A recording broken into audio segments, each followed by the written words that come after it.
It's car con carne. Let's eat in the car. It's car con carne. And now here's the star of our show, James Van Alstyne. And it is Car Con Carne. Still in quarantine con carne. I'm James Van Alstyne. And tonight's show is sponsored by Siren Records McHenry, now offering curbside pickup and online ordering. Check out their new website at sirenrecordsmchenry.com. If you're in a band, if you own a label, if you want to get your product in a store, message them on social media or call the store. Siren Records McHenry, always looking to support local music. Also worth noting, Local H bringing concerts back to the great state of Illinois. You can see the band playing a full set at the drive-in. They're playing at Harvest Moon Drive-In in Gibson City. Just go south on 57. Keep going. You'll get there. June 25th is the date for that. Tickets go on sale tomorrow morning at 9 a.m. at outhousetickets.com. $15 per person to see Local H performing live at a drive-in. Also, tonight, sponsored by C&H Financial Services. On with me tonight as we begin Beer Week on Car Con Carne. Seems to make sense since we're sheltering in place. Not near a car. Let's have Beer Week. It's the return of Dan Camp of Metal Monkey Brewing out in Romeoville. Hi, Dan. Hey, how you doing today? I'm good. And I wanted, the whole idea of this week is to support our local independent breweries who I know work tirelessly, who I know have been hit by the pandemic and people sheltering in place. So really, tonight is all about you. I want to talk about how the business evolved, but more importantly, out of the gate, what can people do to get your beer? I don't want to bury the lead. If people want to get Metal Monkey Brewing, how do they get it right now? Absolutely. So right now, the best ways to get our beer, we're doing curbside pickup on Thursday through Saturday between 2 and 7 p.m. And then we're also doing home delivery if you're within 20 minutes of the brewery on Fridays and Saturdays, also between 2 and 7 p.m.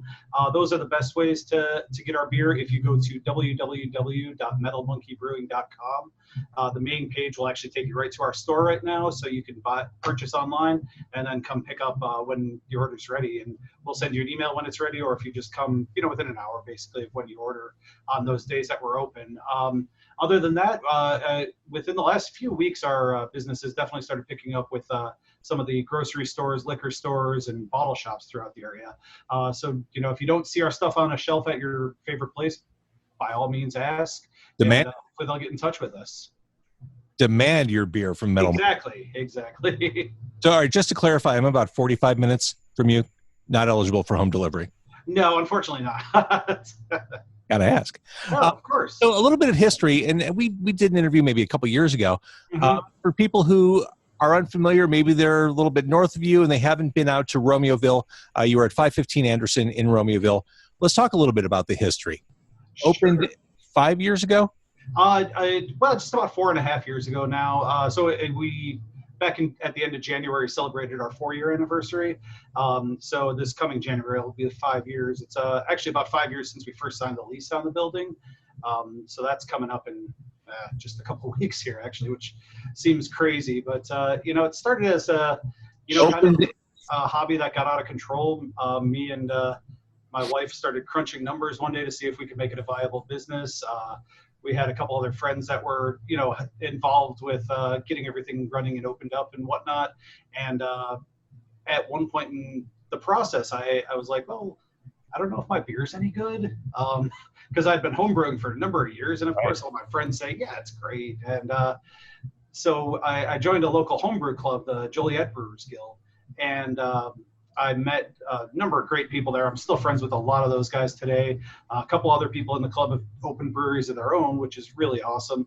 And that's actually where I met my other business partner, Jason. He's not with us right now, but we're hoping he might be able to jump in at some point here if he's around. But yeah, I met him through the club. We saw eye to eye on so many things. So it's been awesome being able to work with him. We've become great friends over the years, and we've definitely expanded our operation from our first initial little setup that we had. We're making a lot more beer than ever. We're canning most everything that we make these days. And, before the whole pandemic started, we were hosting a lot of local bands, doing a lot more live music than ever before, which is something we're pretty passionate about too. Let's talk a little bit about music and bands. I mean, I feel like metal is part of your identity. Absolutely, yeah. People always ask, if they're not too into metal, if they, if we were steel workers before we did this, or welders or something like that, just because they're not sure where the name came from. But yeah, we're heavy metal is definitely a way of life for us. We're big fans of metal music. We try to host local bands more often than not. We do some tribute bands every now and then, but they're usually metal tributes, obviously. And occasionally we'll do some acoustic stuff as well. But we mostly like to keep it heavy in our place. Best show you ever saw? Best show I ever saw. Whew. I'd have to probably go with. I was still in high school at the time. I can't remember exactly which year. I'd like to say it was like probably 94, 95. But I saw Jimmy Page and Robert Plant. Led Zeppelin's like my favorite band ever. Sure. So that was incredible at that age, especially to see those guys live. Oh my God! Like two guys who you never thought you'd be able to see on the same stage. I just lost you, Dan. Yeah, sorry about that. I accidentally hit the mute button and didn't realize what I did there. We're all navigating through this new technology. Exactly. As we navigate through COVID-19.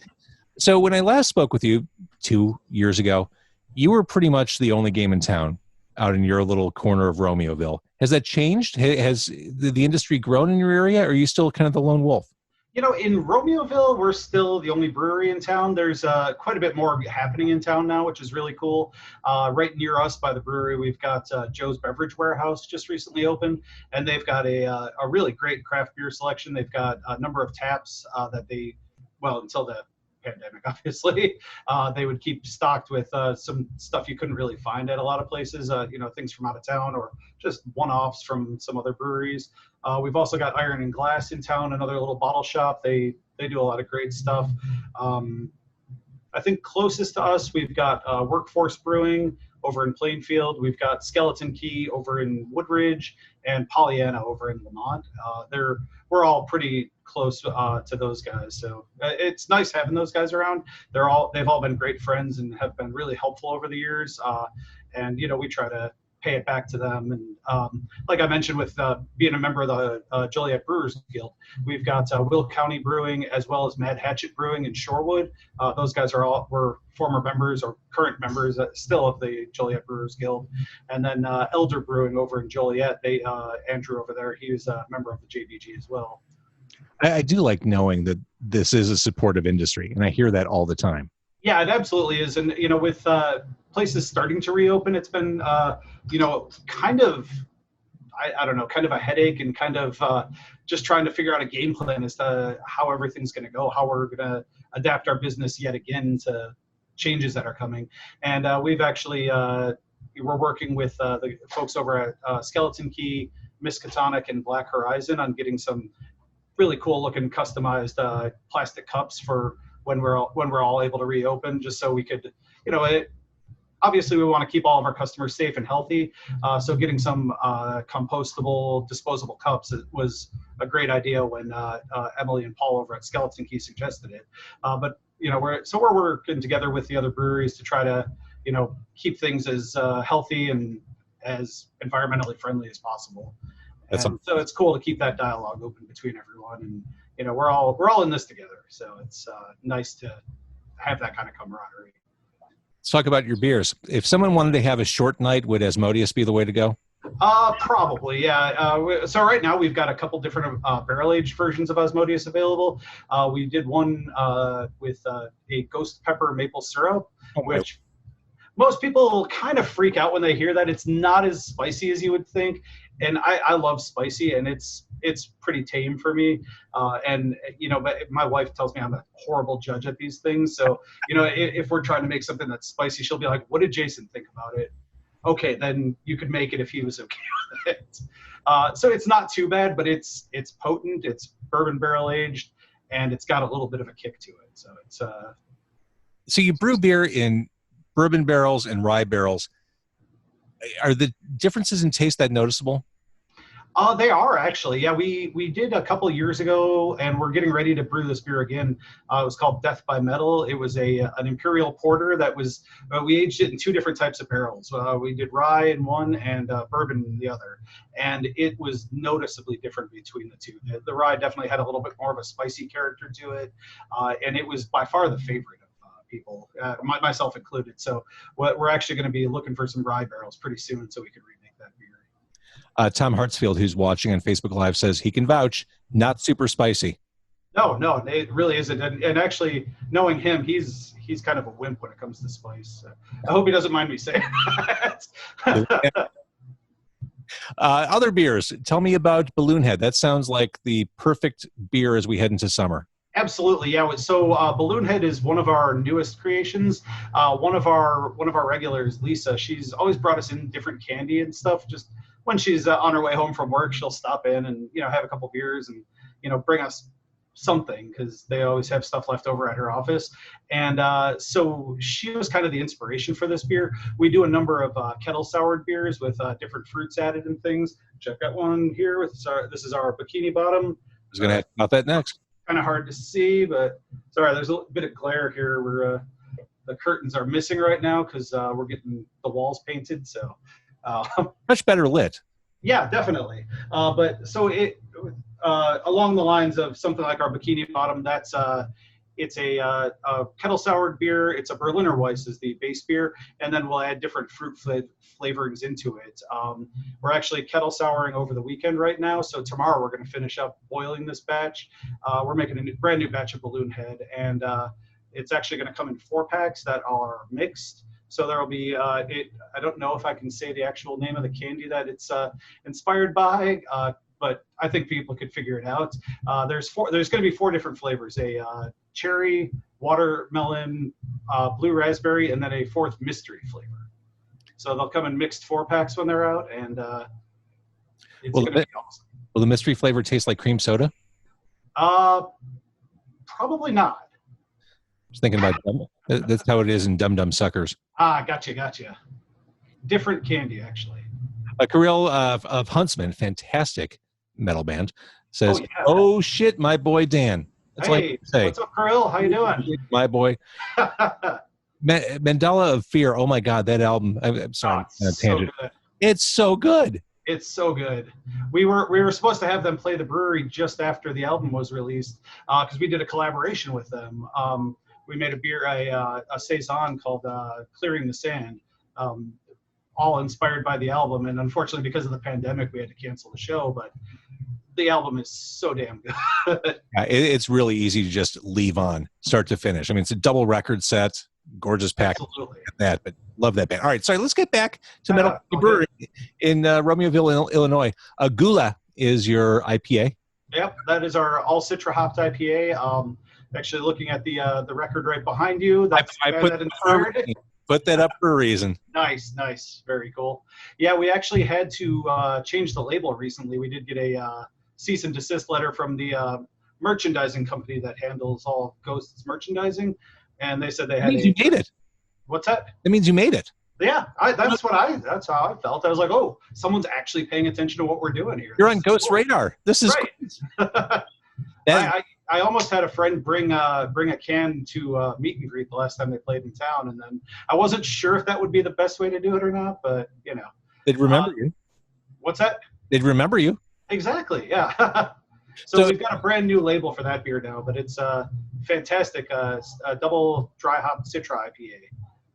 So as people are looking to do curbside pickup, grab some of your beer, what else should they be zeroing in on? Well, let's see. I've got a couple here just so I could show them off. But this is a brand new one we canned last week, Monkey Junction. It's a Mexican style lager. I don't know if you can actually see these very well, but I can see it. I'm trying to packaging. Great. See the whole thing. Yeah, we've got a great local artist, Jonathan Grimm Art. We've been working with him on labels for since we started canning, basically. He's done most every label. The Bikini Bottom was done by another gentleman, Joe Condon. He's working with Liquid Love Brewing right now. They're getting ready to release their first beers. Mm-hmm. So we're looking forward to that. But Yeah, like Monkey Junction is a great summer beer, Mexican style lager. It's crisp, refreshing. It's just a really nice beer when you're sitting outside grilling or just hanging out. Another one, and this one is probably our most controversial beer, just because of the flavor in it. But this one is called Rick. It's a pickle goes. So it's if you're Rick and Morty fans, it was inspired by Rick and Morty, obviously. And it was an idea I had a number of years ago, actually, because the style it goes, it's a sour wheat beer that has sea salt and coriander. And I thought to myself, that's not too far off from like pickle spices, or, it's got the sour, it's got the coriander. Like, what if we add some other pickle spices and pickle juice to it and see how it tastes? And we've done a couple one-off batches of it where we just did like a single keg or, two, and they've always gone over great. People have loved them and went crazy for them. So we decided, let's try canning it and see what people think. Why not? Why not? And it's been selling like crazy lately. We're probably gonna have to rebrew it soon. Love it. All right. So Metal Monkey, 515 Anderson in Romeoville, metalmonkeybrewing.com. As we can find you. Anything else we need to know before I send you off to enjoy your beers? Check us out on our Facebook page. That's probably the best place to get the most current information as to when we're reopening. We're brewing a number of new beers to get ready for being able to reopen at the end of June, or hopefully sooner if possible, but we'll see what happens there. But yeah, awesome. Be on the lookout for us. And thank you so much for having me. I'm going to stop the Facebook live stream. I do want to thank Shanzi and Natalie. Who else is here? Gianna, Ken, Fred, Chewy. Thank you all for watching. Much appreciated. Thank you, guys. And thank you. That was great. Yeah, thank you. That was definitely.